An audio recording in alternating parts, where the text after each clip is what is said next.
All right, so to understand what's going on, I need to teach some basic geopolitical theory, okay? So in military affairs, in geopolitics, there's a concept called escalation ladder. Escalation ladder. Okay?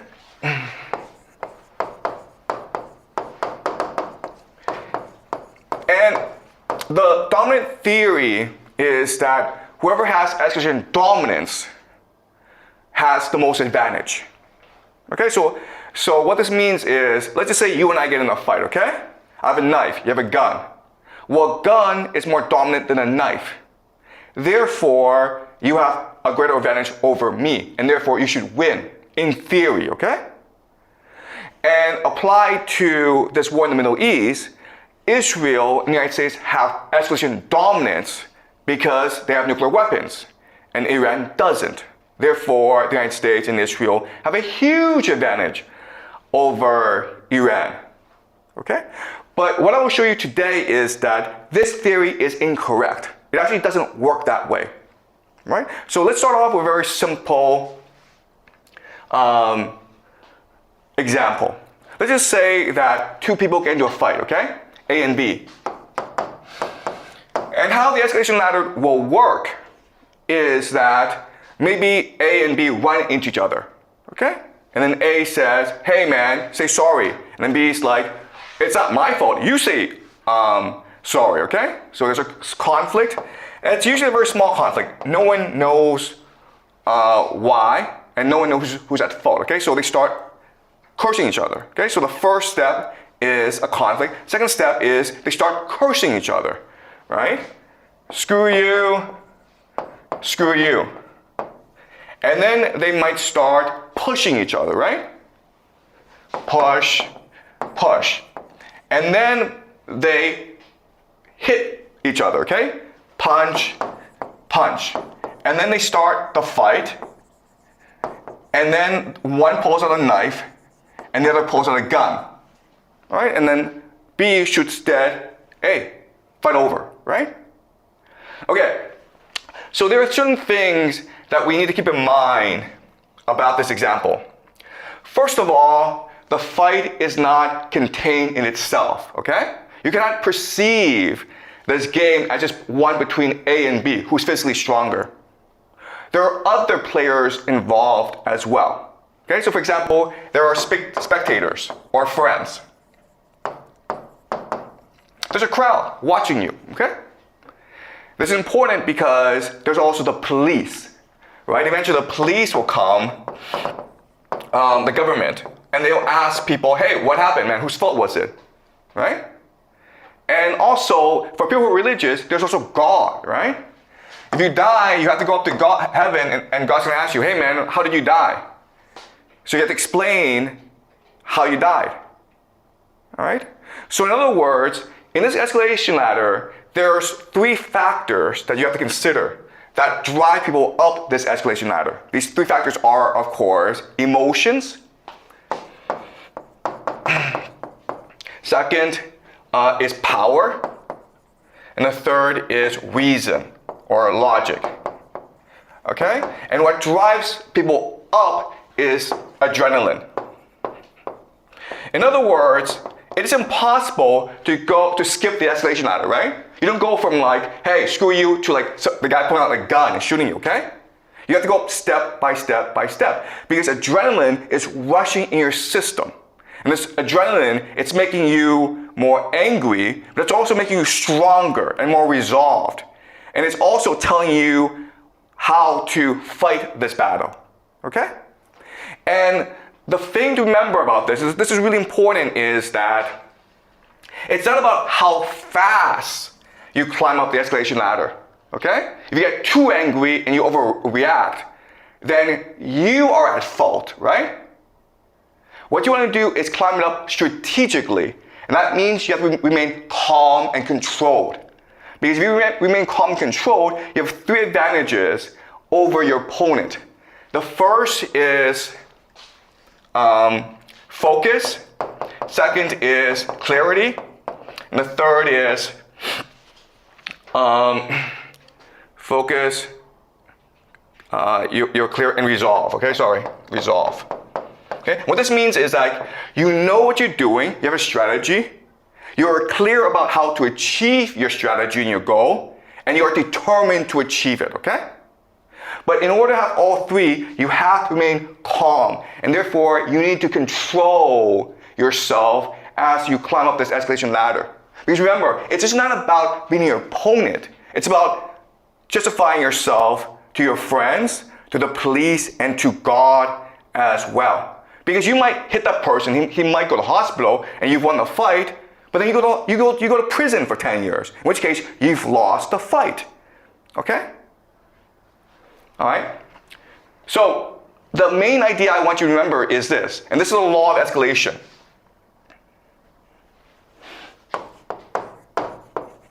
Okay, this is a very important idea in my game theory model. Control is more important than dominance. Okay? Control is more important than dominance. Why? Because control is the idea of calibration. Calibration means that you time or you structure or you strategize your response in a way that helps you achieve your strategic objective.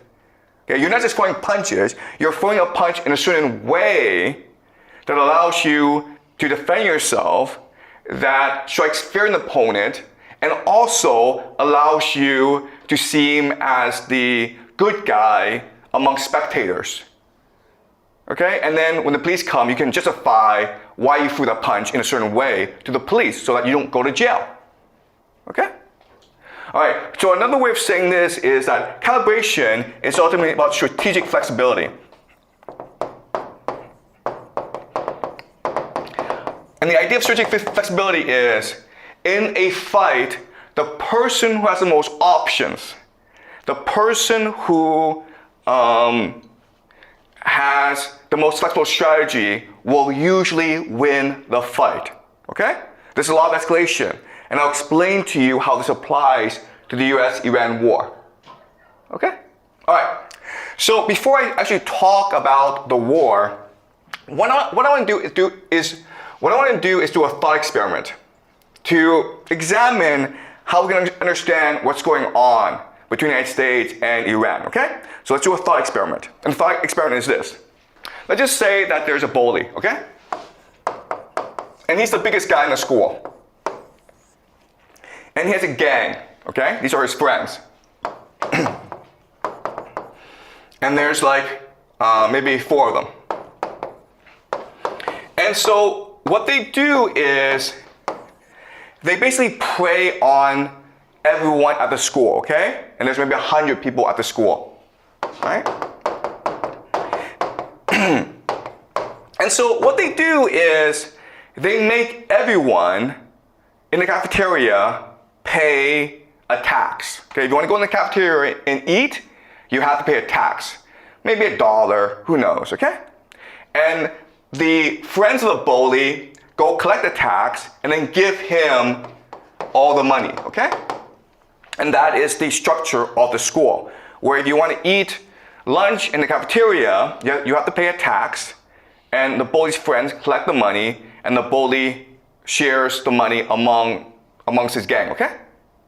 Now, at first, people are okay with this system because they think that it's actually beneficial because the bully is keeping the peace and order in the cafeteria, right? He's keeping everyone safe. So yeah, I pay $1, but it's not that much money. And we're all safe so that we can all enjoy our lunch in peace in the cafeteria, okay? But then what happens over time is that the bully gets more and more arrogant because he feels invincible. Everyone just obeys him. So he develops the idea of hubris. And the idea of hubris is that no one has the courage to challenge me. Everyone's afraid of me, and therefore I can do what I want. So what does he do? Well, the first thing he does is that he charges more money from everyone, okay? So the tax goes up, and so people are disgruntled about this. Okay, they don't understand why they're paying more to the bully, okay? But not only that, but what he will also do is pay less money to his friends so that he can have more money because he wants to buy a car or he wants to go to Paris for the summer, okay? Does that make sense? Okay, so everyone's not happy about this, but this is the reality that they live in, and there's nothing they can do about it. And so people just put up with it. One day, a new kid comes into the school, okay? The new kid. And he doesn't really understand the rules of the game. He goes to the cafeteria, and he doesn't know he's supposed to pay a tax. Right? So the bully's friend comes over and says, hey man, where's $1? And he's like, what dollar? I just got here. And he refuses to pay. And so what they decide to do is teach him a lesson by ostracizing him, by making him sit alone by himself in the cafeteria. Okay, you have no friends because you don't know the rules and you refuse to play along. And the new kid is like, I don't care. I'm happy not having any friends. Okay? And so then the bully and his friends start to discuss, how can we get this new kid to play along? And so they decide what they're going to do is they're going to curse him. They're going to bully him, okay? So the new kid goes to lunch and he's eating his lunch and the friends come down and start to curse him, says, you're a wimp. Do you want to fight us? And what the new kid does is he just ignores these guys. And these guys are like, what's going on, man? Why is he afraid of us? And slowly what happens is that the other people, the other kids, recognize that, wow, maybe it is possible to rebel against the bully. Maybe it is possible not to pay these stupid taxes.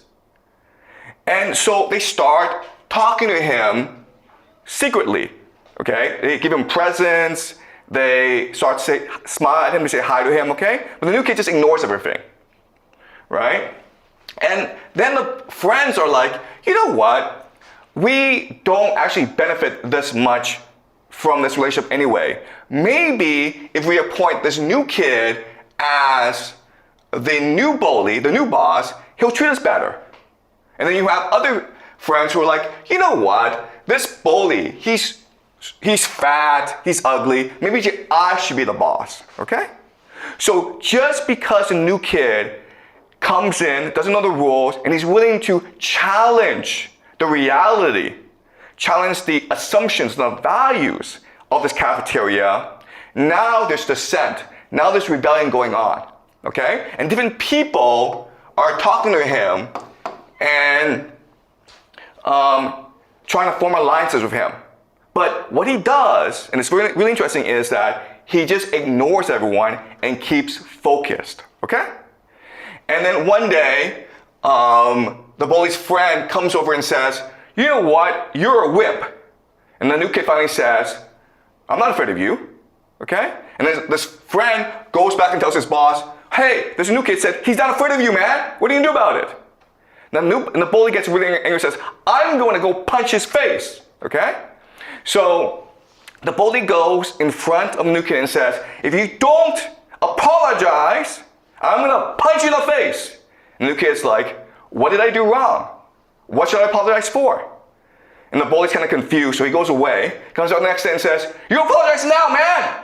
And the kid's like, okay, for what? Tell me to apologize for what? And this goes on for a long time, okay? And then eventually, the bully gets so pissed off that he punches the new kid in the face, okay? So he started it. The new kid, he's hurt, but he decides to punch the bully back in the face, okay? And the bully's stronger, so he beats the bully up. So he beats up the new kid. But what's happened now is that everyone in the school has seen that the bully is not that strong. Everyone's seen that the bully is actually pretty weak. And so they recognize that, hey, if we stand alongside the new kid, we can beat the bully. All right? And eventually what happens is the bully is defeated. Does that make sense to you guys? All right, so certain things to understand is that, yes, the bully has escalation dominance because he's stronger and he's the biggest kid in the school. He can beat up everyone. But what wins the fight is control. What wins the fight is calibration, strategic flexibility. The fact that the new kid has many different options and he's picking the option that is most strategically advantageous to him. Okay?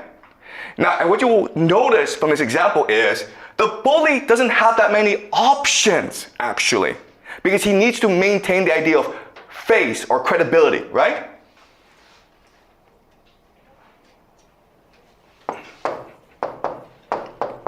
This is the essence of his power. His power lies in the fact that if you do not listen to him, if you do not obey him, he will come and beat the crap out of you. Right? That's credibility. And but the moment that you show that it's actually not that big of a deal to be punched by him, he's not that strong, then he loses all credibility. Okay? Which means that he either retreats or he's forced to strike harder, to kill you. Okay? To maintain his credibility. So another way of saying this is that by calibrating your movements strategically, you can manipulate the bully into self-destruction. Does that make sense to you guys? All right? Any questions? Okay, so that's a theory.